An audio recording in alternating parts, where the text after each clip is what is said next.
उदयपुर शहर विधायक ताराचंद जैन ने विधानसभा में नगर निगम के 272 प्लॉट घोटाले का मुद्दा उठाया। उन्होंने कहा कि 10 आरोपियों की गिरफ्तारी के बावजूद किसी भी सरकारी अधिकारी पर कार्रवाई नहीं हुई। उन्होंने सरकार से तत्काल गिरफ्तारी की मांग की। विधायक जैन ने कन्हैयालाल और देवराज मोची हत्याकांड का जिक्र करते हुए आयड़, किशनपोल और जामर कोटड़ा चौकियों को थाने में क्रमोन्नत करने की मांग की। साथ ही मुखर्जी चौक पर स्थायी पुलिस चौकी बनाने की बात कही गई ताकि अव्यवस्था खत्म हो सके। विधायक ने उदयपुर पुलिस की बजट समस्या को उठाते हुए कंपनियों के CSR फंड से पुलिस के लिए सुविधाएं बढ़ाने का सुझाव दिया। उन्होंने उदयपुर स्थित केंद्रीय कारागाह को बलीचा हाईवे पर स्थानांतरित करने की अपील की, जिससे बंदियों को न्यायालय ले जाने में आसानी हो। 18 पर बोलने का अवसर दिया, उसके लिए आपका बहुत बहुत आभार। माननीय अध्यक्ष महोदय, पिछली सरकार कांग्रेस सरकार के समय में 28 जून 2022 को एक उदयपुर शहर के अंदर बहुत बड़ी आतंकी घटना हुई थी, जिसके तार पाकिस्तान से जुड़े हुए थे। सारा देश जिसके सारे देश की जनता के मन में एक आक्रोश पैदा हुआ और उसकी प्रतिक्रिया वर्ष भर चली। वो उसको कहते हैं कन्हैयालाल हत्याकांड। उसके साथ में दूसरी घटना ठीक 16 अगस्त 2024 को देवराज हत्याकांड के रूप में हुई। लिप्त आरोपी इसी क्षेत्र, जो कि मैंने जो किशनपोल, जिसको खाजी पीर कहते हैं, उसी क्षेत्र के अंदर दोनों अपराधी रहते हैं। कांग्रेस के उस समय में राज्य के अंदर 11 अपराधी कुल थे और उसमें से 2 आतंकी पाकिस्तान से जुड़े हुए उसके तार थे। कमजोर केस बनाने से 2 आतंकियों को उस केस के अंदर जमानत मिल गई। मैं सरकार से मांग करूंगा, और ATS ने भी, शायद मुझे जहां तक जानकारी है कि सरकार ने सुप्रीम कोर्ट के अंदर रिपिटिशन याचिका लगाकर जमानत रद्द करने की मांग की है। मैं आपसे निवेदन करूंगा कि वहां किशनपोल चौकी, जो वर्षों से अस्थायी है, उस चौकी को पहली बात तो थाना बने, नहीं थाना बना पाए सरकार तो अगले वर्ष बने और अगले वर्ष बने, पर उस चौकी को स्थायी चौकी बनाई जाए। इसके साथ साथ मैंने दूसरी मांग रखी आयड़ क्षेत्र। जो आयड़ क्षेत्र बड़ी संवेदनशील क्षेत्र कहा जाता है, उसके अंदर, उसी क्षेत्र के अंदर पिछली उस समय दोनों घटनाएं, देवराज हत्याकांड और कन्हैयालाल हत्याकांड के अंदर, उसी क्षेत्र के अंदर बड़ा उत्पात मचाया। सारे अपराधियों की वो मूल जगह है। तो उस आयड़ चौकी के बारे में जो मेरी मांग है कि उस आयड़ चौकी को थाने में क्रमोन्नत कर दिया जाए। माननीय हमारे वरिष्ठ कांग्रेस के दोनों, माननीय शांति धारीवाल जी, हरिमोहन जी ने अपनी बात रखी। मैं तो चाहता हूं कि वो अपने कालखंड का भी लेखा जोखा रखते, धारीवाल साहब भी रखते कि हमने हमारे कालखंड के अंदर इतने अपराध थे ना, आपके कालखंड के अंदर इतने अपराध हुए। मैं एक थाने का मेरे पास आंकड़ा है, जिसको मैं क्रमोन्नति की बात कर रहा हूँ। 2022 458, 2023 370, 2024 306, मतलब 25 से 30% अपराध घटे हैं। निश्चित रूप से राजस्थान के आंकड़े हों, उदयपुर के आंकड़े हों, निश्चित रूप से 20%, 15%, 25% अपराधों में कमी आई है। उसके साथ साथ उन्होंने एक बात और रखी थी कि साहब भ्रष्टाचार हो रहा है, यहाँ ऐसा हो गया, यहाँ ऐसा हो गया। तो मेरा तो उनसे आग्रह है कि उसकी भी पूरी लेखा जोखा रखें, क्योंकि 5 वर्ष के कालखंड में आपने उस अपराधों को उन ऊंचाइयों तक पहुंचा दिया, रिश्वतखोरों को उन ऊंचाइयों तक पहुंचा दिया, तो निश्चित रूप से एक दिन में समाप्त होने वाली बीमारी नहीं है। इस सरकार के कालखंड के अंदर, भजन लाल जी की सरकार के कालखंड के अंदर निश्चित रूप से जिन अपराधियों को, जो रिश्वतखोर हैं, उनके अंदर भय व्याप्त हुआ है। हमारे अभी इस महीने के अंदर बरसों रिटायर्ड 28 तारीख को होने वाला UIT का सेक्रेटरी, वो निलंबित हुआ 28 तारीख को। UDA सचिव अपने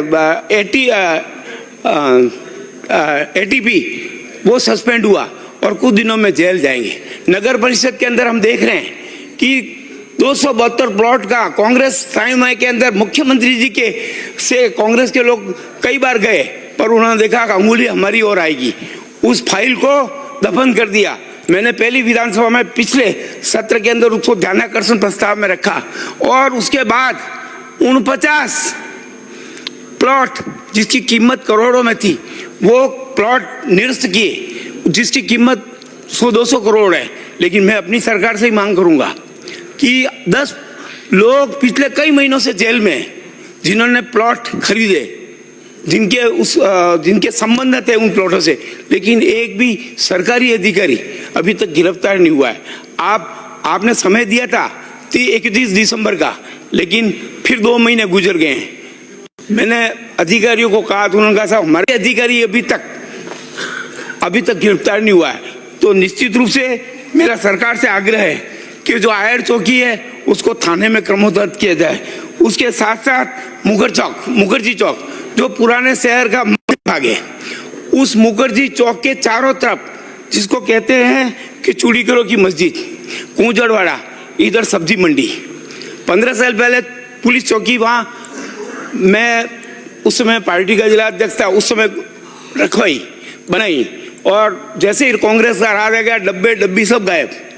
फिर अभी इस सरकार के आते ही फिर पुलिस चौकी बनाई। वो उस क्षेत्र के अंदर एक लड़की या बच्ची उस क्षेत्र के अंदर गुजर नहीं सकती।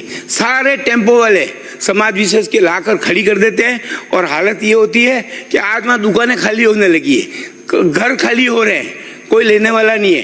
तो उस चौकी को अस्थायी को मेरी मांग है कि इस बजट के अंदर इन तीनों चीजों को आप दोनों थाने, एक तो जामरकोटला क्षेत्र एक ऐसा है कि जो जामरकोटला जहाँ हमारी जामरकोटला माइंस है जिसका रेवेन्यू सरकार का मतलब मेरा अंदाजा 1500 करोड़ होगा। खरबड़िया माइंस वो भी उसी क्षेत्र में आती है, इंडस्ट्रियल एरिया वहीं आता है, शिक्षण संस्था वहीं आती है। वो चौकी है पिछले 20 साल पहले जब गृह मंत्री गुलाब चंद जी कटारिया थे उस समय बनी है।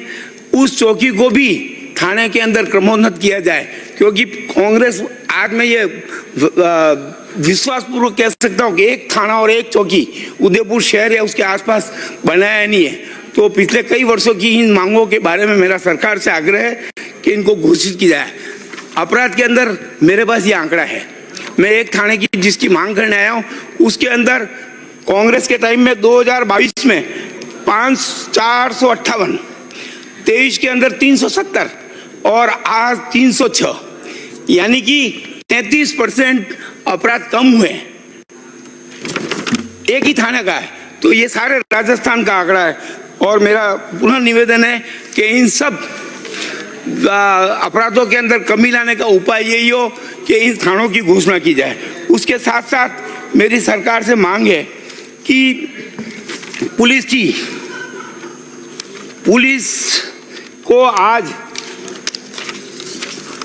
की व्यवस्थाओं के अंदर इनके अंदर सरकार बहुत कम बजट आवंटित करती है, उनकी रहने के मकान भी नहीं है और भी कई सुविधाएं हैं जिसकी उनकी पुलिस विभाग की मांग है तो उनको पूरा किया जाए। भर्तियां जिस लेवल की उदयपुर संभाग मुख्यालय है, आए दिन वीआईपी का आवागमन रहता है, तो रिक्त भर्तियों को अधिक से अधिक पूरा किया जाए। और उसके साथ मेरी मांग है, अब ये संभव है नहीं संभव मैं नहीं जानता हूँ, लेकिन इन मांगों को सरकार अगर अपने कोटे से पूरा नहीं कर पाए तो बड़ी बड़ी सरकारी संस्थाएं हैं, उसका सीआरएस उनका निश्चित रकम है, जो रकम के अंदर से इनको पाबंद सरकारी कह रहा हूं मैं, ताकि उनके संसाधनों से हम उस सीआरएस बजट के अंदर इन सब मांगों को पूरा किया जा सकता है। उसके साथ साथ एक जेल की उदयपुर शहर के अंदर कारागृह जो बिल्कुल शहर के मध्य में बस स्टैंड से लगा हुआ है, बहुत बड़ी जगह है उसकी। 2011 के अंदर माननीय गुलाब चंद जी कटारिया ने इस विषय को उठाया था, प्रयास चालू किए थे और उसके बाद सहमति बन पाए। देवबारी क्षेत्र भी ढूंढा था, बस 1 मिनट के लिए उस क्षेत्र को ढूंढ के चिन्हित किया था, लेकिन उसके बाद उसकी परिणति नहीं हो पाई। मैं सरकार से मांग करूंगा कि आगामी समय में शहर के बहुत निकट जहां अभी कोर्ट की जमीन आवंटित हो गई है, इस बजट के अंदर हो सकता है उसके लिए राशि आवंटित करेंगे, तो शहर से बाहर हाईवे के दोनों तरफ अभी बहुत बड़ी जमीन में पड़ी हुई है, तो उसके अंदर जेल के पास ही, अपने कोर्ट के पास में ही अगर ये जमीनें आवंटित पुलिस लाइन के लिए अगर आवंटित हो जाए तो निश्चित रूप से शहर की इस पुलिस लाइन की 50 बीघा 100 बीघा जमीन होगी, वो बहुमूल्य है। नया बनाने से 4 गुनी आमदनी होगी। कई शहर के छोटे छोटे सेंटर के विभाग हैं, उनको भी लाया जा सकेगा। बस मेरा अंत में यही आग्रह है कि जो मांगे रखिए, बहुत महत्वपूर्ण मांगे। कुमार बनाइए आशियाना हमारे साथ, जियो जिंदगी अपनों के साथ। राधेश्री डेवलपर्स लाया है श्री श्याम विहार आवासीय कन्वर्टेड प्लॉट, वह भी उदयपुर से मात्र 20 मिनट की दूरी पर। जी हाँ, विश्व की सबसे ऊंची पंचमुखी हनुमान जी की मूर्ति के सामने कन्वर्ट प्लॉट। होली और धुलंडी के पावन पर्व पर प्लॉट लेने पर निश्चित उपहार। पहले आए पहले पाएं। उदयपुर कुराबड़ मेगा हाईवे के पास शीशवी चौराहा एवं अरिंदा पार्श्वनाथ मंदिर रोड पर आवासीय कन्वर्टेड प्लॉट मात्र 350 स्क्वायर फीट में उपलब्ध है। कुराबड़ मेगा हाईवे पर हरा भरा वातावरण, हाथों हाथ रजिस्ट्री, कुछ ही प्लॉट शेष। तो आज ही आए, संपर्क करें, नियम व शर्तें लागू। पहले आए पहले पाएं। राधेश्री डेवलपर्स, कॉलेज 9414732125।